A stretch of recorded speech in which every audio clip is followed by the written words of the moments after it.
বছরের প্রথম সিজনের একটা রিসেপশনের ইনভাইট ছিল আমাদের।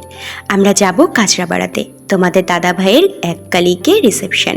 আর আমার এই যে পাড়ার হচ্ছে গিয়ে একজন মেকআপ আর্টিস্ট, তাকে ডেকে এনে আমি পুরো মেকআপ লুকটা কমপ্লিট করেছি। নিজেও রেডি হয়েছি, সাথে তোমাদের দাদা ভাইকে রেডি করেছি। এখন বাজে 6টা। আমরা চলে গেছিলাম চৌরাস্তায়, কারণ তোমার দাদা ভাইয়ের এক কালিক তাদের পার্সোনাল কার নিয়ে এসেছিলো। আর আমরা যাব হচ্ছে কাঁচরাপাড়াতে। কাঁচরাপাড়ায় একটা ভবনে এই রিসেপশনটা হচ্ছিল। এদিকে নতুন কর্তাগিন্নি এসে হাজির, তাদের সাথে আমরা একটু ছবি তুলে নিলাম।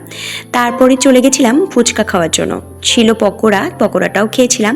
কালিকরা সবাই একটুখানি ছবি তুললো, আর আমরাও কিন্তু এখানে একটুখানি ছবি তুলে নিয়েছিলাম। তারপরে চলে গেছিলাম মেন কোর্সে। এটা ছিল পনির সাটে, আমার যে কী অসাধারণ লেগেছে। তারপরে ছিল কড়াইশুঁটির কচুরি, চিকেন, রাইস। খাওয়া দাওয়া সেরে তারপরে কিন্তু আমরা বাড়ি ব্যাক করেছিলাম। তো মা দাদা ভাইয়ের পক্ষে আর সম্ভব হচ্ছিল না ভিডিও করে দেওয়া।